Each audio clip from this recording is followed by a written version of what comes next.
오늘 함께 나누실 하나님 말씀은 출애굽기 32장 1절부터 14절까지의 말씀입니다. 그 중에서 10절부터 14절까지 봉독해 올리도록 하겠습니다.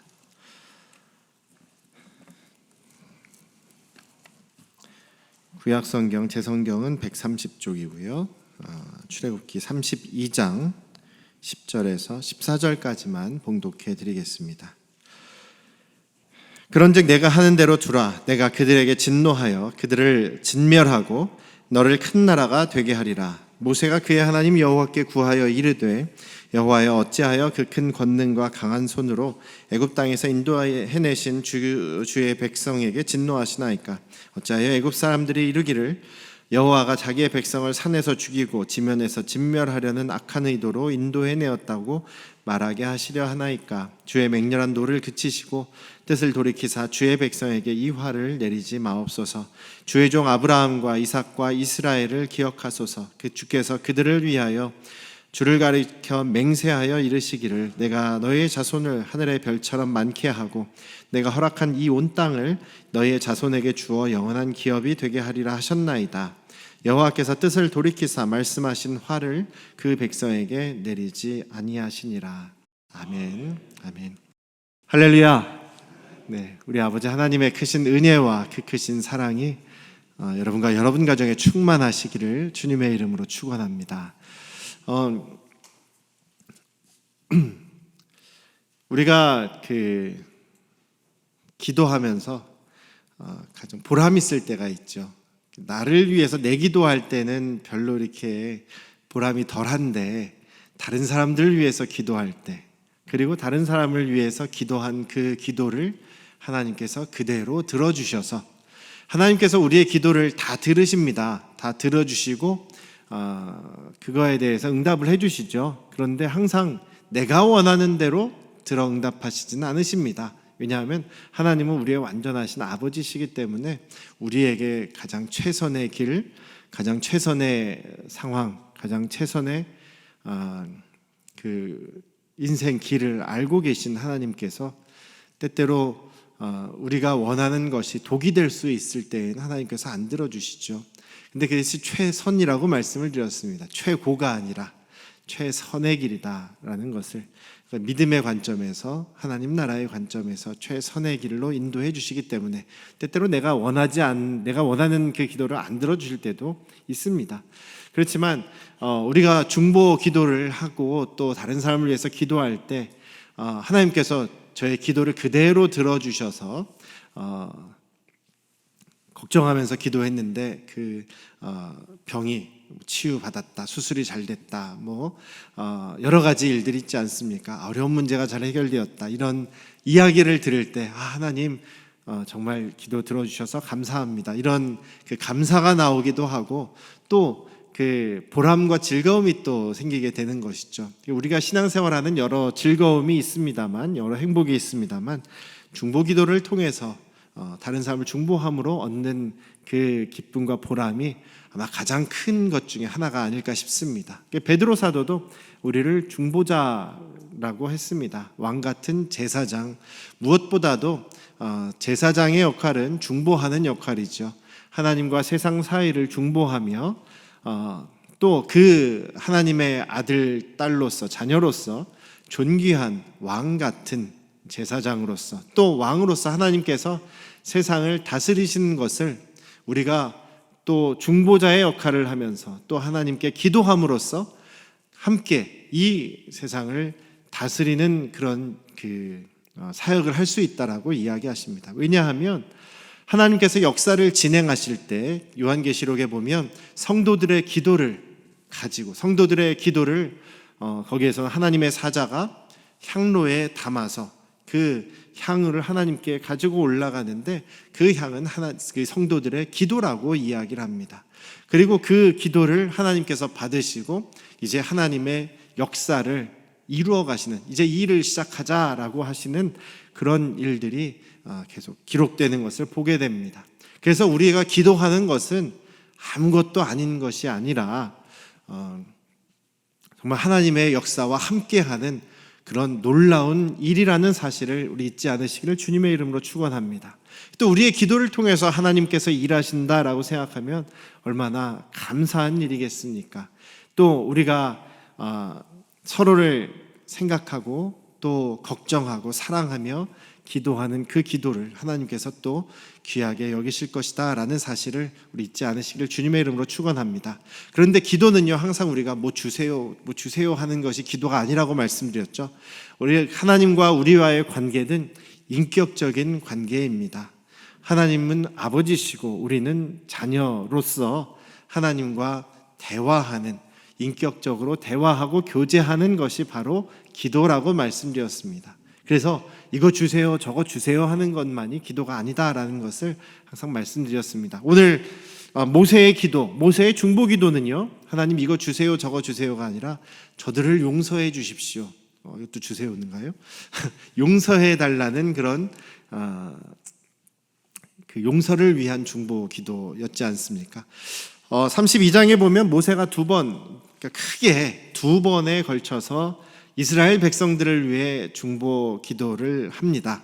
하나님과 대화하면서 저들을 이 진노를 돌이켜 주십시오라는 것도 기도 아니겠습니까? 그 두 번의 중보 기도가 얼마나 중요한 것인지를 함께 나눠 보고자 합니다. 오늘 이 출애굽기 32장 말씀은요, 여러분들 잘 아시는 말씀이죠. 여러 번 들은 말씀입니다. 모세가 하나님께로부터 율법을 받기 위해서 다시 한번 그 하나님의 언약을 정리한 그 십계명을 비롯한 율법을 받기 위해서 시내산으로 하나님 그 거의 정상 쪽으로 올라가게 됩니다. 근데 이게 시내산을 하나님께서 이제 모세가 올라오고 난 다음에 구름으로 가두셨어요. 구름으로 다 덮으셨어요. 그 산을 덮으시고 밖에서 볼 때 사람들이 그 안에가 안 보이도록 하나님의 영광이 불 붙는 것처럼 그 기둥처럼 그 맹렬한 불처럼 보이게 되었습니다. 그래서 산 전체가 구름으로 뒤덮여 있는데 안개처럼 안 보이는데 그 안에는 막 불이 펑펑 튀는 것처럼 그렇게 맹렬하게 보인 것이죠. 사람들이 볼 때 그래서 두려워하면서 그 가까이 산으로 들어오지 못하도록, 침범하지 못하도록 하나님께서 막으신 것이었습니다. 그래서 산 아래에서 이스라엘 백성들이 모세를 기다리면서 또 그들이 기다리고 있었는데 모세가 그 불타는 것 같은 산 위에 올라간 지 40일이 넘도록 안 내려오니까 이스라엘 백성들이 굉장히 답답했겠죠. 그리고 기다리느라 힘들었겠죠. 그래서 모세 죽었나 보다. 우리는 이제 새로운 지도자를, 또 우리를 이끌어갈 새로운 신을 만들어서 우리가 그것을 섬기자, 이렇게 돼버린 겁니다. 그래서 아론을 협박해서 뭔가를 만들게 했죠. 그래서 금기고리 같은 거를 다 모아가지고 부어보니까 금송아지가 나왔다. 금송아지를 세워놓고선 이것이 너의 신이다 라고 하면서 그들이 막 제사를 하는 그런 상황입니다. 하나님께서 그걸 보고 계시죠. 그래서 모세에게 말씀하십니다. 너 빨리 내려가라. 저들이 지금 범죄하고 있다. 저들이 지금 우상의 형상을 부어 만들어 놓고 거기에 지금 예배 드리고 있다. 내가 보니까 저들은 너무나 악하구나. 목이 뻣뻣하고 굳어서 나를 신뢰하지 않고 나만을 섬기지 않고 내 약속을, 언약을, 그 규례를 헌신짝같이 버리는 사람들이구나. 내가 저들을 멸하겠다. 진멸하겠다. 저들을 진멸하고 너를 세워서, 모세야, 너를 통해서 큰 나라 민족을 이루게 하겠다. 이렇게 말씀을 하십니다. 그렇게 하셔도 하나님께서 잘못하시는 게 아닙니다. 하나님께서 아브라함에게 약속하신 것처럼 아브라함의 자손을 통해서 큰 민족을 이루겠다고 하셨는데 모세는 레위 지파에 속한 아브라함의 자손 아니겠습니까? 그래서 이 범죄하는 이스라엘을 싹 진멸시키고 그 다음에 모세로부터 다시 시작하는, 그런 시간은 좀 더 걸리겠지만 모세로부터 다시 시작하는 것을 하셔도 전혀 하나님이 잘못되신 것은 아닙니다. 그런데 거기에서 모세가 하나님을 설득하는 말을 하죠. 이것이 기도입니다. 하나님을 설득하고 있습니다. 하나님, 어떻게 하나님의 그 큰 권능과 강한 손으로 애굽에서 이렇게 구원하시지 않았습니까? 하나님께서 구원하신 백성을 여기서 다 진멸해 버리시면 애굽 사람들이 비웃습니다. 우리 저 여호와가 자기의 백성들을 이 산에서 다 죽이려고 아이고 그렇게 힘들게 끌어내려 왔냐 하면서 비웃지 않겠습니까? 이 이방 사람들이 하나님을 오히려 비방하지 않겠습니까? 하나님의 이름이 문제가 생깁니다. 하나님의 이름이 뭔가 이게 명예가 실추됩니다. 하나님의 영광을 가립니다. 그러니 하나님 이 백성에게 화를 진노하지 마시고 뜻을 돌이키셔서 마음을 바꾸셔서 화를 내리지 말아 주십시오라고 얘기합니다. 그리고 또 하나님 아브라함과 이삭과 야곱에게 하신 그 약속을 다시 한번 생각해 주십시오. 하나님께서 분명히 너의 자손을 이 땅 가나안 땅에 들어오게 해주지 않겠느냐, 이 가나안 땅을 주신다라고 기업이 되게 하겠다고 약속하시지 않으셨습니까? 그걸 기억하셔서 뜻을 돌이켜 주십시오라고 기도합니다. 그래서 하나님께서는 그래 알겠다라고 하시면서 뜻을 돌이키셔서 그 화를, 하나님의 진노를 이스라엘 백성들에게 내리지 않으십니다. 하나님의 용서가 있게 되는 것이죠. 이 뒷부분을 보면 그런데요, 모세가 이제 하나님의 말씀을 듣고 증거계 두 돌판, 십계명 돌판 두 개를 들고 내려갑니다. 백성들에게 내려가는데 멀리서부터 이제 이 백성들이 얼마나 크게 노래 부르고 소리 지르고 뭐 춤을 추고 있고 이런 것들이 잔치하고 있는 게 너무 보이는 거예요. 이제 들리는 거예요. 정말로 자기 눈으로 직접 봤더니 도저히 눈 뜨고는 못 봐주겠다라는 상황이 돼버린 거죠. 하나님보다 더 화가 납니다. 모세가 아무래도 하나님의 마음으로 정말 화가 납니다. 진노하게 됩니다. 그래서 그 돌판 두 개 하나님께로부터 직접 받은 거를 그게 얼마나 큰 값어치가 있는 그 환산할 수 없는 값어치의 것들을 부셔버리죠. 그리고 사람을 시켜서 그 송아지, 금송아지를 다 녹여버립니다. 불에 녹여버리고 그리고 그것을 가루로 만들어져 말려서 가루로 만들어버리고 다 빻아가지고 그걸 또 물에 타가지고 백성들에게 다 마시게 합니다. 그리고 나서는 또 아직 하나님 앞에 구별된 사람, 저 우상에게 절하지 않은 사람 중에서 나와 함께 공의를 베풀 사람을 같이 서라 했더니 3,000명이 같이 서게 되죠. 그리고 주동한 사람들, 주모자들 앞에 나서서 우상 숭배에 열을 올린 사람들을 죽여버립니다. 그렇게 죽이고 납니다. 그리고 나서 그 다음 날 다시 모세가 이스라엘 백성들을 모아놓고 슬퍼하면서 야, 너희들 정말 어떻게 이런 큰 죄를 저지를 수 있느냐, 내가 하나님께 그래도 내가 다시 한번 올라가겠다라고 하면서 다시 하나님께 내가 너희를 위해서 중보하겠는데 모세 자신도 이렇게 큰 기대를 못한 것 같아요. 너희들 기다리거라. 그러고선 다시 올라가서 하나님께 다시 중보 기도를 하는 얘기가 32장 뒷부분에 있거든요. 그리고서 하나님께 아이고 하나님 죄송합니다. 너무나 슬픕니다. 저들이 금으로 송아지를 만들었습니다. 이렇게 이야기하면서 또 하나님 앞에 다시 한번 중보기도 하는 내용이 나오는데요. 하나님께서 저들이 우상의 형상을 부어 만들고 예배하고 있다라는 얘기만 들었을 때는 모세가 이런 정말 심각한 상황이라는 것을 잘 몰랐던 것 같아요. 그래서 하나님 그래도 하나님이신데 쉽게 저들을 멸망시키시면 되겠습니까? 라고 하나님을 설득하지 않습니까? 우리가 가끔 그럴 때가 있어요. 제가 저 사람을 잘 모르는데 저 사람을 위해서 어떻게 기도할 수 있을까요? 제가 잘 모르는 사람을 어떻게 기도할 수 있을까요? 중보기도 하긴 해야 되는데 잘 몰라서 저 사람 상황을 잘 몰라서 못하겠습니다. 이런 분들이 있거든요. 오늘 모세를 보니까 잘 모르고 기도하니까 오히려 더 잘한 것 같다는 생각이 듭니다. 알고 했으면 기도를 차마 못했을 것 같아요. 저 이스라엘 백성들이 지금 완전히 지금 금송아지를 만들어 놓고 이게 하나님이다라고 하면서 거기서 춤추고 노래 부르고 있는 모습을 보면서 모세가 너무나 화나지 않았습니까? 저 배은망덕한 사람들 하면서 오히려 더 야단을 치죠. 더 화를 내죠. 하나님은 오히려 뜻을 돌이키셨는데 모세가 더 화가 났습니다. 모르고 하는 기도가 더 때때로 쉽게 잘 나올 수 있지 않을까. 이 모세를 보면 지금 이 모세의 모습을 보면 그런 생각이 좀 들기도 하는데요. 알든지 모르든지 우리가 하나님 앞에 중보하고 기도하는 것은 당연히 우리가 해야 되는 일이겠죠.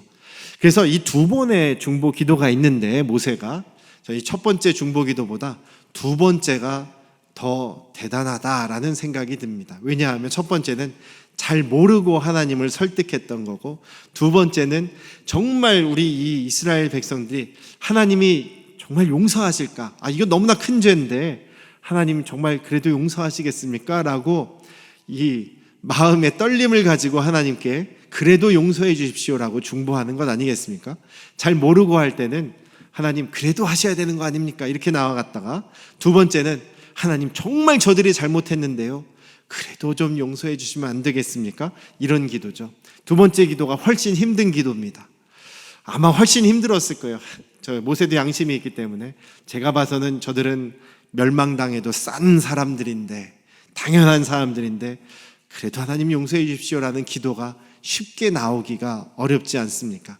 그래서 저희들이 서로에 대해서 잘 알던지 혹은 잘 모르더라도 오히려 더 순수하게 하나님 앞에 기도하는 것이 하나님께 더 들어주시는 기도가 되지 않을까, 제 개인적으로 그렇게 생각합니다. 여러분들께서도 기도를 어렵게 생각하지 마시고 하나님과 대화하는 것, 또 저 사람을 내가 잘 모르지만 저 사람을 위해서 축복하는 것이라는 마음으로 기도하시는 저와 여러분들 되시기를 주님의 이름으로 축원합니다. 중요하게 저희가 비교해 볼 사항이 하나가 있는데요, 몇 주 전에 에스겔서 22장을 저희가 이야기했습니다. 그 이야기는 무엇이었습니까? 하나님께서 남왕국 유다 이스라엘 백성들이 너무나 죄를 범죄하고 하나님을 떠나고 하나님의 계명을 너무나 무시하는 그런 상황이었다라고 말씀하십니다. 왕부터 시작해서 선지자들도 그렇고 제사장들도 그렇고 또 정치 지도자들도 그렇고 그리고 일반 백성들까지도 불법을 행하고 하나님께서 미워하시는 그런 죄악들을 범하고 하나님을 떠나버리는 그런 모습이었다라고 이야기하지 않습니까? 그래서 하나님께서 그 진노하심으로 저들을 진멸하려고 하는데, 혹시라도 그 멸망당할 이스라엘과 그리고 하나님 사이에서 하나님 그래도 아직 안 됩니다, 그래도 저들을 불쌍히 여겨주십시오, 주님 제가 더 열심히 하겠습니다, 제가 저들을 더 가르치겠습니다라고 중보하며 하나님이 이제 진멸하려고 오시는데 하나님과 이 백성 사이를 가로막고 하나님께 중보하는 그 사람을 찾았다라고 하죠. 찾았는데 하나도 없더라, 못 찾았다. 그래서 내가 그 진노를, 심판을 그들에게 내렸다라고 말씀하십니다.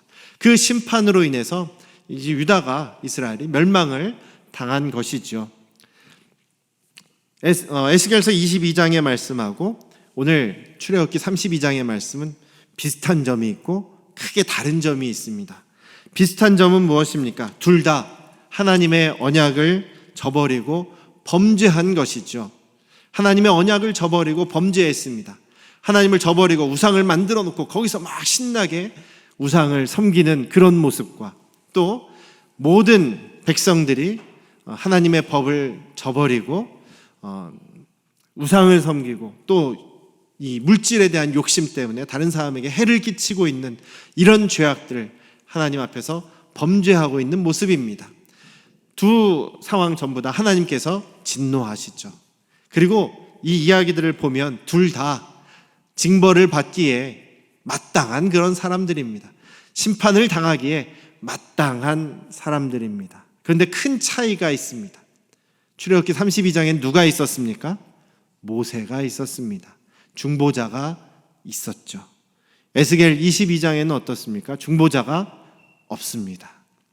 그 결과가 어떻게 됩니까? 중보자가 있을 때에는 하나님께서 뜻을 돌이키시고 뜻을 바꾸시고 진멸하지 않으셨습니다.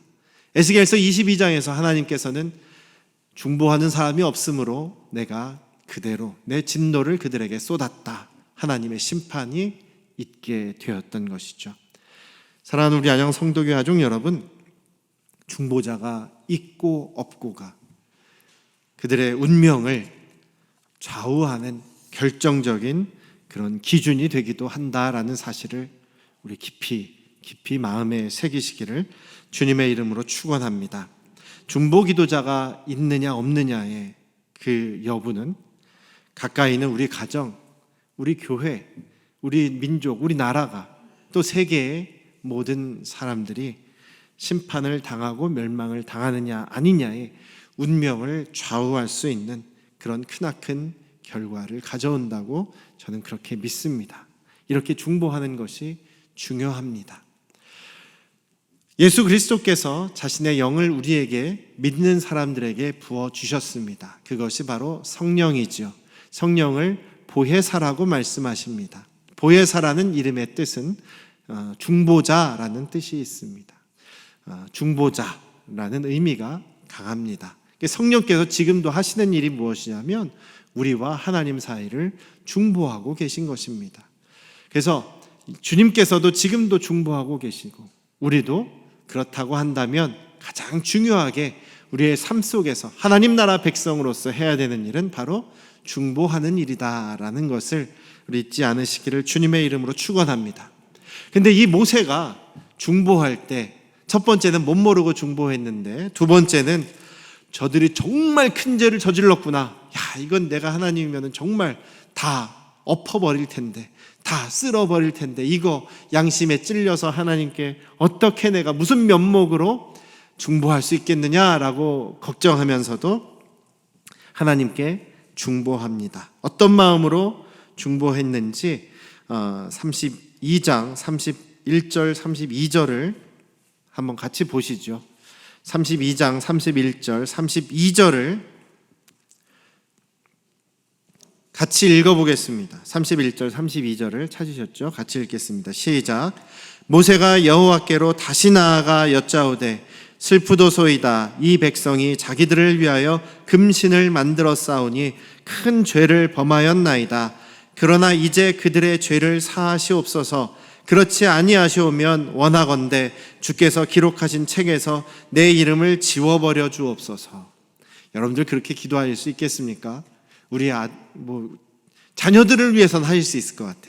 우리 아들을, 우리 딸을 구원해 주십시오. 용서해 주십시오. 안 그러면 저도 그냥 하나님 생명책에서 지워버려 주십시오. 자녀들을 위해서는 분명히 할 수 있습니다. 가족들을 위해서는 그래도 쉽게 할 수 있죠. 그런데 아무리 같은 민족이라 하더라도 남 아니겠습니까? 자기와 남인데 다른 사람을 위해서 저들을 하나님 멸하실 거면 저도 같이 멸해 주십시오. 저도 함께 멸해 주십시오라고 기도하는 이 모세의 마음이 무엇입니까? 저들이나 나와 같은 그런 공동체입니다. 하나입니다. 저와 저들은 같은 운명 공동체입니다 라는 그런 마음을 가지고 있었다는 것이죠. 저들의 모습이나 나의 모습이 같은 것이다라고, 같은 운명이라고 받아들인 것이라는 이야기입니다. 특별히 이스라엘의 지도자들 혹은 중보하는 분들은, 중보 기도하시는 분들은 공통점이 있습니다. 그냥 저 이스라엘 백성들의 죄가, 우리 조상들의 죄가 그냥 그들의 죄, 저들이 죄를 져서 하나님께 심판을 받아서 우리가 지금 어렵게 삽니다. 이것이 아니라 저와 우리 가족과 우리 조상들이 함께 주님 앞에 범죄했습니다. 저도 그 죄인 중에 하나입니다라는 그런 공동체 의식이 있었다라는 것입니다. 느헤미야 1장에 보시면 느헤미야는 그 아닥사스다 왕 밑에서 페르시아 왕이죠. 페르시아에서 술 맡은 관원으로서 굉장히 편안하고 굉장히 여유로운 그런 평안한 삶을 살고 있었습니다. 그런데 자신들보다 먼저 이제 포로로 있다가 예루살렘으로 이스라엘로 귀환한 자기의 동포들이 또 자기의 친척들이 예루살렘에서 지금 큰 어려움을 당하고 있다. 다른 민족으로부터 고통을 당하고 있고 약탈을 당하고 죽임을 당하고 안전하지 못해서 매일 불안해하고 있고 예루살렘 성벽도 제대로 있지 않은 그 소식을 듣고 나서 막 눈물을 흘리면서 금식을 하면서 하나님 앞에 기도합니다. 근데 뭐라고 기도를 하냐면 1장 6절을 제가 읽어드릴게요. 이제 종이 주의 종들인 이스라엘 자손을 위해서 주야로 기도하오며 우리 이스라엘 자손이 주께 범죄한 죄들을 자복하오니 주는 귀를 기울이시며 눈을 여시사 종의 기도를 들으시옵소서. 나와 내 아버지의 집이 범죄하여 주를 향하여 크게 악을 행하였습니다. 주님께서 명하신 율례와 규례들을 지키지 않았었습니다. 느헤미야는 참 의로운 사람인데요, 무슨 악을 행했겠습니까? 그런데 이스라엘 자신들의 동포들의 죄를 자신의 죄라고 이야기합니다. 다니엘도 마찬가지입니다. 다니엘서 9장에서도 다니엘이 기도합니다. 하나님 앞에 중보기도하는데 거기에서 계속 반복되는 말이 우리가 범죄하였습니다. 우리가 죄를 지었습니다. 우리가 죄를 지었었습니다. 하나님 이제 우리를 용서하시고 하나님께서 이제 예레미야에게 약속하신 것처럼 회복시켜 주셨으니 이제부터 주님께서 우리를 이끌어 주시고 보호하여 주십시오. 이런 기도를 하고 있습니다. 다니엘이 얼마나 의로운 사람입니까? 다니엘이 얼마나 하나님 보시기에 참 합한 사람이었습니까? 그런데도 저와 우리 모두가 하나님 앞에 범죄하였습니다. 이렇게 남들의 죄를 얘기하는 것이 아니라 그것이 바로 우리의 죄입니다라고 한 마음이 되었던 것을 보고 있습니다. 사랑하는 우리 안양 성도교회 가족 여러분, 우리 안양 성도교회 가족은 주님 안에서 한 몸입니다. 한 가족입니다. 한 운명 공동체입니다. 그렇기에 우리는 기도할 때에 하나님 저 사람을 용서해 주십시오. 저 사람이 참 죄인인데요. 그래도 저 사람 용서해 주세요. 불쌍히 여겨주세요. 그렇게 기도한다기보다는 하나님 우리가 주님 앞에 범죄하였고 우리가 주님 너무나 악하였습니다. 우리를 용서해 주십시오. 우리를 돌보아 주십시오. 우리를 다시 치유하여 주십시오. 이런 마음과 태도로 우리가 하나라는 마음, 우리가 운명 공동체라는 마음으로 생각할 때 우리는 정말로 마음에서 우러나오는 중보기도를 하게 될 수 있을 것입니다.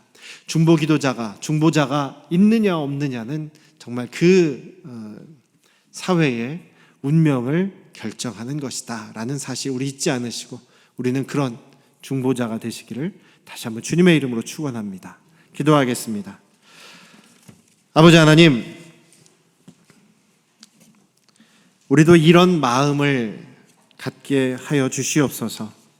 모세와 같은 마음, 느헤미야와 같은 마음, 다니엘과 같은 그런 마음을 갖게 하시옵소서.